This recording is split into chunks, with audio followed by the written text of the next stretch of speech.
नमस्कार शेतकरी मित्र, स्वागत आहे सर्वांचे।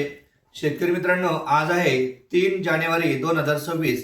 या नवीन वर्षामध्ये आजच्या दिवशी काय बदल होतोय कापसाच्या बाजारभावामध्ये तो मी आपल्याला सांगत आहे। शेतकरी मित्रांनो बघा, नवीन वर्षाची गोड बातमी आहे। शेतकरी मित्रांनो, कापूस बाजारातून एक चांगली बातमी आपल्यासाठी आलेली आहे। आज अनेक बाजार समित्यांमध्ये कापसाच्या दरामध्ये 100 ते 200 रुपयांनी वाढ होताना आपल्याला दिसत आहे।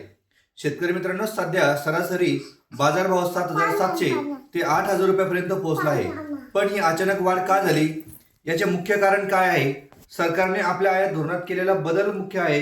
तर शेतकरी मित्रांनो, नेमका काय बदल झालेला आहे, नेमका काय बदल याच्यामध्ये घडून आलेला आहे? तर बघा, गेल्या काही महिन्यांपासून कापूस आयातीला शुल्क माफी देण्यात आली होती, परंतु ही सूट 31 डिसेंबर रोजी संपुष्टात आली।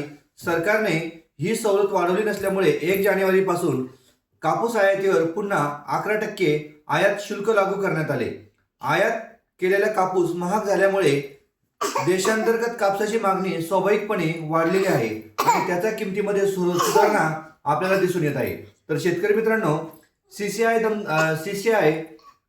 सीसीआयची दमदार कामगिरी काय आहे? दुसरीकडे कॉटन कॉर्पोरेशन ऑफ इंडिया सीसीआयने मोठ्या प्रमाणावर कापूस खरेदी केलेली आहे।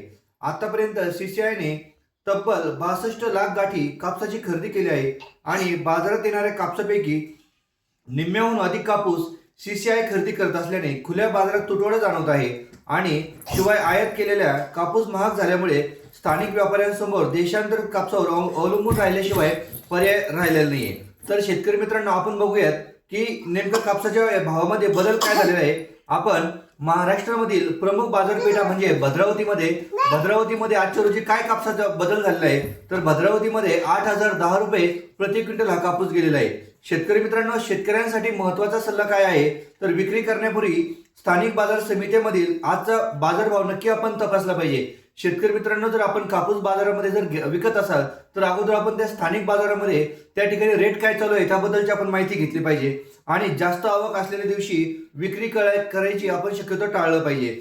जास्त मागणी असलेल्या दिवशी आपण कापूस विक्री केला पाहिजे, ही आपण महत्त्वाची माहिती जाणून घेतली पाहिजे, तरच कापूस विक्री केली पाहिजे। तर शेतकरी मित्रांनो, ही होती आजची महत्त्वाची माहिती। धन्यवाद।